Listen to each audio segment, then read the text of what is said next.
Welcome to the Becoming Your Best Version podcast. I am your host, Maria Leonard Olson. I'm a civil litigation attorney in Washington, D.C. I'm a podcaster, two-time TEDx speaker, journalist, author, and mentor to women in recovery. You can learn more about me at marialeonardolson.com. And if you would hit the like button on my TEDx talks, which you can access by Googling me or at my website, I'd very much appreciate it. And the best gift you can give to any author is to review their books, and also to any podcaster to review and subscribe to this podcast. So I started this podcast 6 years ago because my work in the realm of women in midlife brought me into contact with amazing women who have inspired me and I think will inspire you. Today, joining us from Idaho is Victoria Lee Starr. She guides women through the sacred season of midlife reinvention, helping them reclaim self-trust, inner safety, and their authentic power. Using transformational breathwork, guided microdosing support, somatic ritual, and emotional excavation, her work meets women in the places most avoid, the unraveling, the burning, the falling apart, and transforms those moments into a becoming. Victoria's own awakening began in Costa Rica when everything she thought she needed to feel loved, safe, or worthy started to collapse. What looked like failure was actually her rite of passage into self-trust, honesty, and the woman you become when you stop abandoning yourself. After leaving an emotionally abusive relationship, Victoria rebuilt her life from the ground up and spent nearly 4 years living full-time in her Ram Promaster van with her dog, Olivia Grace. Her van became her initiation chamber, a sacred space to learn to trust her body, intuition, truth, and the quiet voice that had been waiting decades to lead. Victoria works through psychological wisdom, nervous system healing, transformational breathwork, and more. She helps women be themselves fully in midlife. She calls herself a spiritual outlaw because she refuses to heal or lead within the confines of traditional systems, surface level fixes, or fluff. The work is not about bypassing the hard stuff. It's about entering the sacred, messy, untamed places where real healing lives, Victoria said. So she guides people to feel, embody, and remember. So we're going to get into it and talk about how women unravel and rebuild. She's offering you lots of free resources, which you can read about in the show notes. You can learn more about her at victorialeestar.com. Welcome, Victoria. Thank you, Maria. Thank you so much for having me. I'm super grateful to be here. So you're still living in your van, correct? I am getting ready to celebrate 4 years full time living on the road, just traveling and holding spaces for people to really step into this next chapter of their life. Yeah. What's it been like living in a van? It has been all the feels, let me tell you, all the emotions, all the roller coasters. It's not about escaping, it's really about coming home to yourself. And so learning how to trust myself, learning how to hear what my intuition is actually saying, let alone what is it. Really learning how to create the self-sovereignty and just to really connect a lot deeper, Maria, to like nature, because there's so much wisdom with the earth and not knowing where I'm going to go this weekend specifically.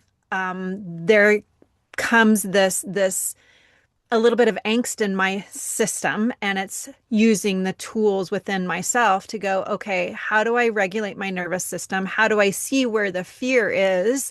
And maybe the fear isn't actually labeled fear. Maybe it is this excitement, because they both hold the same energetic charge within the body. So, being able to navigate that and listening to my gut and my intuition through goosebumps, skin bumps, like that really, really guides me. And so being in the van has held so much sacred space of healing, purging, screaming, sacred rage to adventure, joy, laughter. Oh shit, how do I fix this in my van? And oh my gosh, let's go down the YouTube rabbit hole, and leaning into community within the van life and the RV communities. Like, okay, I need support. How can, where are you going to be? How can you help me? So it's really comes with this whole entire package of life and itself.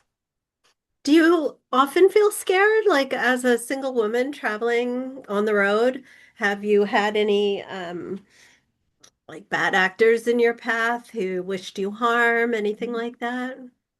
This is such a great question. And I'm going to say, for the most part, I have been incredibly safe. I generally, like, for the majority of the 4 years, I'll be out in the wilderness. I'll be out in like BLM land, what we call boondocking. So I'm not in RV parks or anything like that. So the first time I got on the road, within the first week, there was an instance where I parked in the wilderness, and I have a dog. So she's the sweetest dog you could ever imagine. So there's not a mean bone in her body. And so we were parked on the side of the road. This was literally the first week in the van.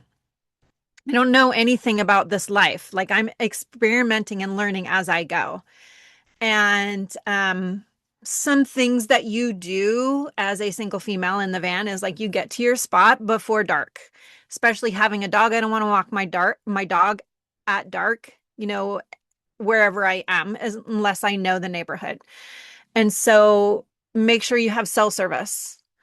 Just those little things that maybe in a home, like, you take for granted, like you don't think about. And so within that first week, and I was parked in, interesting enough, in southern Idaho, and I was out in the wilderness, and I did the things. The door was locked. I had service, and my dog was seated on the front seat. And a truck went by, and I noticed, like, I'm very aware of what Yeah. happens in my external surroundings. A truck went by, and then within like 10 minutes, it came back by, and he had gotten out of his truck and started at the front door of my van. And my dog, the sweetest dog, remind you, just started growling and barking like she could feel his energy. And so, it seemed like an eternity because I was in the back of the van, not showing who I was. And so as when he left, finally he left, I just got everything in the van ready to move, and we left for another location. Like, it was instantaneous. I'm not staying there. I'm not safe. People in my life, they have they have notifications on their phone, like, where am I? Those, they follow me, track me. So, like, I have that in place, but that was probably the first time. And maybe for some people that'd be like, oh, hell no, I'm not doing this lifestyle. But it was more of an invitation to, okay, I'm scared shitless. How do I regulate? But first, let's get yourself out of the situation. Let's remove yourself from this place. Find a place that feels safe. Maybe go into town and really, like, calm the nervous system. I have the tools within me to regulate and to allow that experience in my body to leave. Yeah. So Yeah. that was probably the first, well, obviously it was the first time, but that was probably the most intense time since being in the van. Yeah. Did you retrofit a van to meet your requirements? I did not. I do not have that skill Uh-huh. set, but it is retrofitted to it. So it was a brand new van, Ram Promaster 2022, that I found a van builder that was building it out. So it's brand new to the world. Yeah, so it is custom. Yeah, it looks really pretty from what I can see so Thank you. far. Thank you. Thank you. So you often describe midlife as a rite of passage. What do you mean by that? I love this question. So, listening to your TED Talk, like, I totally know that you know where I'm coming from, that at midlife, whatever age that is for us, for me, it was 52. Um, I was an empty nester. I left an emotionally abusive relationship. I left a life that from the outside looking in was perfect. I lived in Costa Rica on the beach. And so at 52, this is when I recognized like I'm abandoning who I am. I don't even know who I am. So in midlife, it gets to be this reinvention. It gets to be this sacred rite of passage. What is working for us? What is not authentic to us? What is really, and I say this and it's sometimes cliche, but what's dimming our light? Like, are we getting to a second half of our life where we question, like, is that all there is?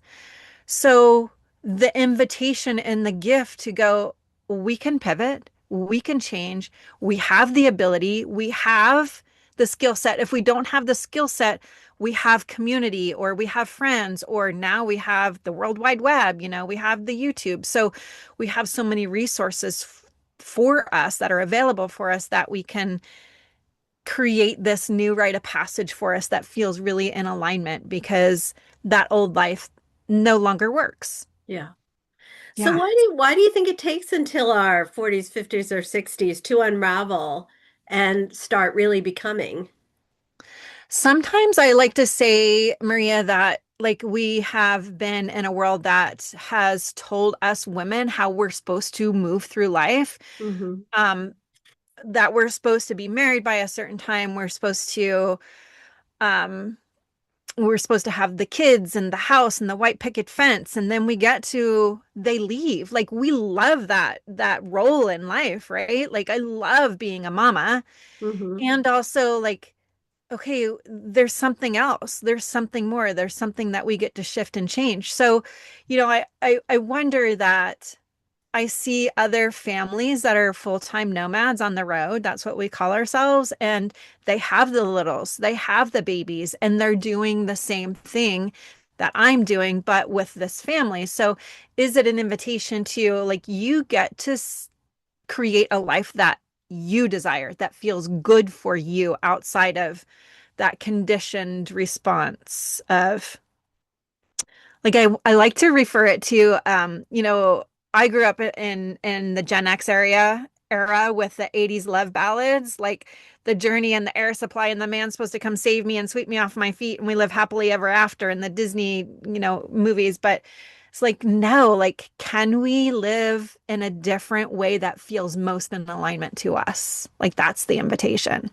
Yeah, yeah. So when family obligations start decreasing, I think that is a common touch point for people to re-examine their lives. Hmm. So for emotional reinvention, you rely somewhat upon breath work and microdosing. I Hmm. know about breath work. I love that as a healing modality, but tell us about microdosing. What does that do? Yeah, I first, if I could touch on the type of breath work that I Okay. hold containers for is a conscious connected breath work. So it's really this somatic transformational breathing pattern that is allowing you to get to the underlying layers of some trauma patterns, maybe some resentment, maybe some grief, and it's creating this opening for us to heal what is stuck and no longer working. So that's the type of breath work that I facilitate on a healing scale. But when you ask me about what is microdosing, my my beautiful blend that I hold space for other women is microdosing psilocybin, and microdosing is a very small amount what we call is subperceptual of psilocybin. So back in the 80s, it would have been called magic mushrooms, but now it's more scientific to where it's psilocybin. There's this beautiful mushroom that comes from the earth. It's a natural earth medicine. And so when you microdose it in this small subperceptual amount, it's actually scientifically lighting up more neural pathways within the brain. So you're able to change and alter limiting beliefs. We're able to change and let go of past patterns that don't work for us any longer. So it's this opportunity for this healing and this paradigm of earth medicine. Yeah, I have 13 years of sobriety, so I have read a little bit about microdosing, but I'm really afraid to use it Hmm. because I Hmm. have an addictive personality. So Yeah. has that been a concern for any of the people you work with? No, I'm in this beautiful microdosing professional group, and we have two guides in there that specifically work with people that are in sobriety from alcoholism specifically, and their addictive personalities being in sobriety for 30 plus years, they turn to microdosing, and microdosing psilocybin is not addictive. Like Okay. there's studies to show that it is not addictive. And so the containers that they hold really help people that are sober from alcohol to be able to let's process, Maria, what that addictive personality gets triggered in the body. Like, what is that trauma that happened? And it's not about reliving the trauma, it's about seeing maybe that time and that moment of your life where this was this became this became maybe this safe haven for you to escape what was actually happening, if that makes any sense, and not to be disrespectful for anyone in sobriety. Like I totally honor and support you and encourage each one of you every moment of every day because I've actually held space in breathwork ceremonies for people in AA, specifically men, which was incredibly powerful. So I know that microdosing psilocybin in a small amount is very helpful in your healing. It is not addictive. Okay. Yeah. Interesting. Yeah. So your website describes a grounded, embodied approach for women ready to reclaim self-trust and inner safety. What is the approach? Is it the breath work and microdosing primarily? Those are my modalities and tools that I use. What's Hmm. really, really important for, because I'm also trauma informed too, to where that the body needs safety. Hmm. The ego mind, the subconscious mind is always scanning for safety. And it's going to scan based on past experiences that, and I air quote, that have kept you safe. Okay. So for me, I was raised by a narcissistic mother, so I created patterns within me of self-abandonment and unconsciously sought out relationships that were that same personality type, Hmm. unbeknownst to me, because that's what I knew. So within my approach is really creating these containers to where Maria, my clients I coach there and guide, they're really held in this safe, sacred space so they feel safe enough to explore those experiences without reliving them, to let go of the energetic attachment and that rewiring in the brain that has kept you in those patterns. Yeah. Yeah. Wow. Well, that sounds very powerful. So, moving a little bit over to back to your nomadic life, Mhm. what lessons have you learned from 4 years of living on the road? So good. Such a juicy question. What lessons have I learned is that I am more capable than I have ever realized. More capable of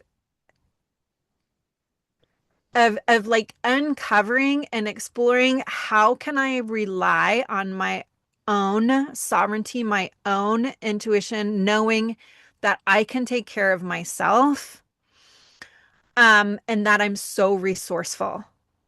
Like so resourceful. It's like everything's figure outable. Like that's one of my things is everything's figure outable. Can we sit and be patient in the pause and not get swirled up by the chaos of the anxiousness?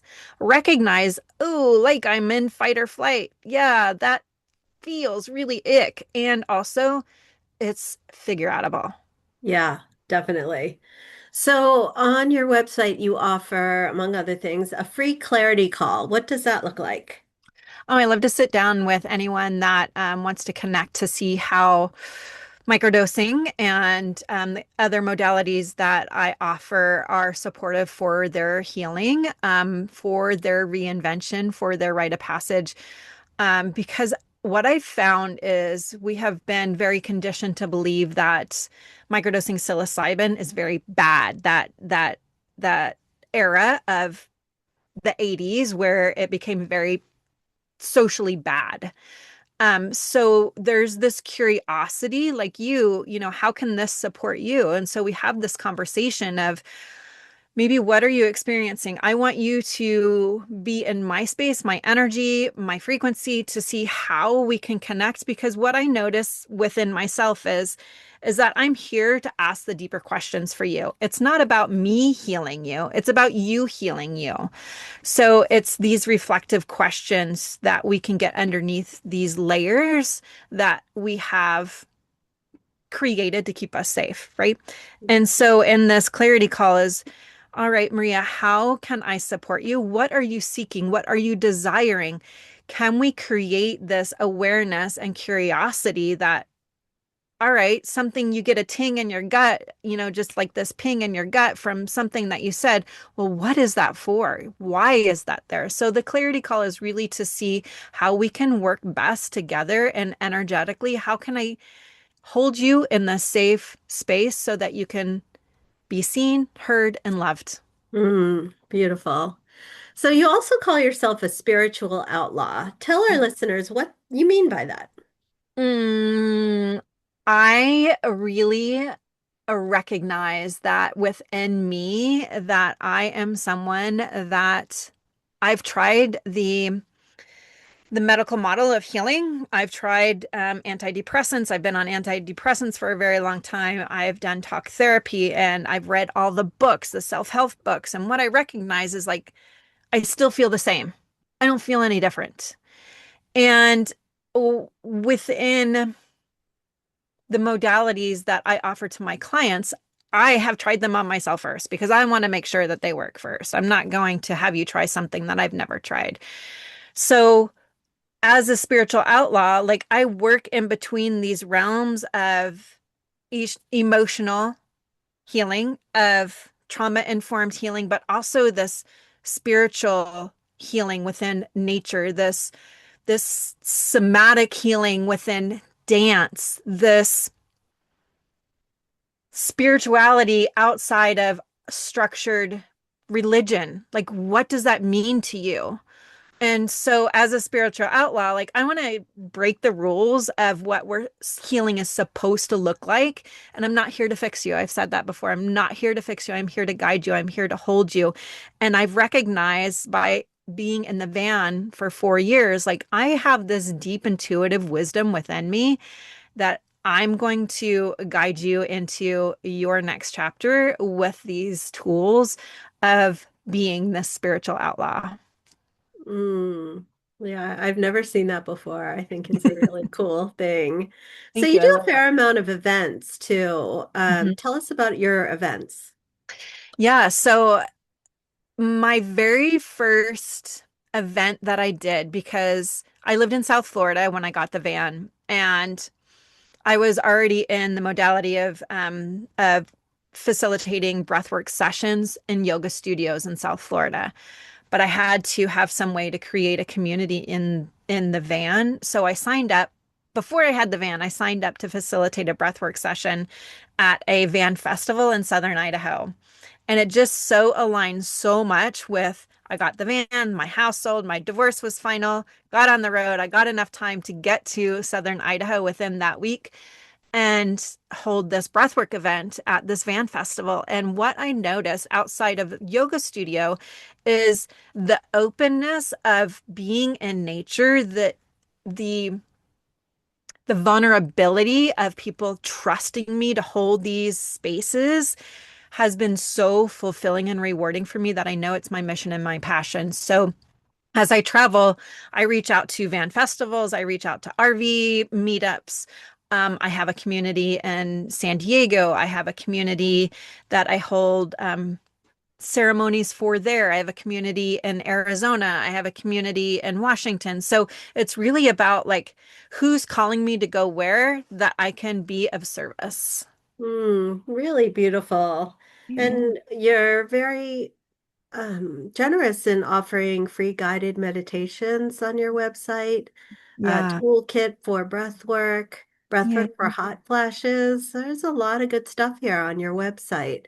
Thank you. Um, It's and about giving back, right? It's yeah, about empowering other women. Like your story about hiking the Himalayas, I listened to that and I'm like, I want to know more. So yeah, it's really how can we be of service for other people? Because you don't know what you don't know until you know, yeah, yeah. right?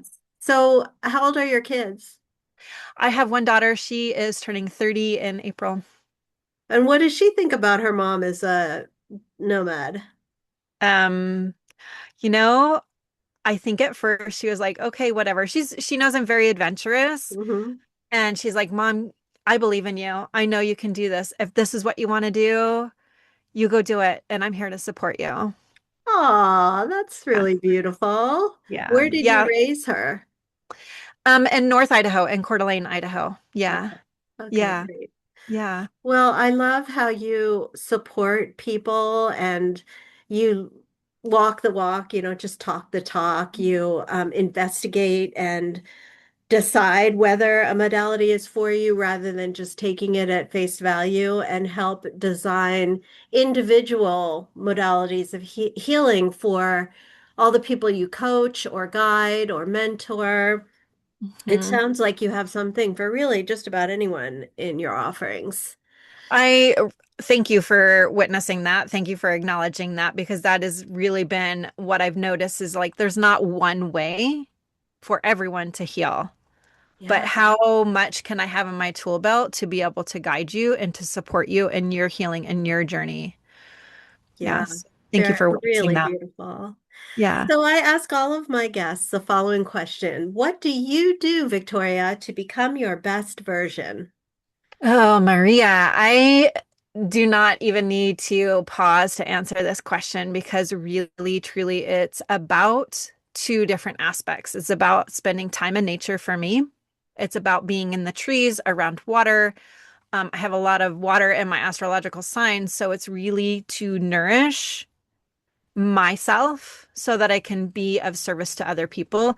And the other thing is finding communities that recognize that we're not here to like one up each other. We're here to support each other. How can we be of service to each other? And especially as women, like how can we lift each other up? How can we empower each other? So it's the both and it's the quiet time and it's the community time. That's really beautiful. So that's why I do this podcast because I get to plumb the minds of really evolved women and add to my toolkit by Mhm. learning what they do. I So love that. I love that. So I encourage all of you to go to Victoria Lee Starr with two R's.com. Follow her on Instagram, Facebook, and LinkedIn. She is offering us all kinds of things on her website, and you can be coached, mentored by her. You can go to one of her retreats or events. And I personally would like to be a nomad living in a van at some point. So I'll definitely circle back and ask you for some tips when that time comes. Of course, please do. I have learned a lot in the 4 years. Yeah. Well, thank you so much. Thank you so much, Maria. I appreciate your time. I appreciate your community. Thank you for being of service to other women and having this platform so that we know that we're not alone in this season of midlife. Absolutely. That's Yeah. my goal. Thank Yeah. you. Yes.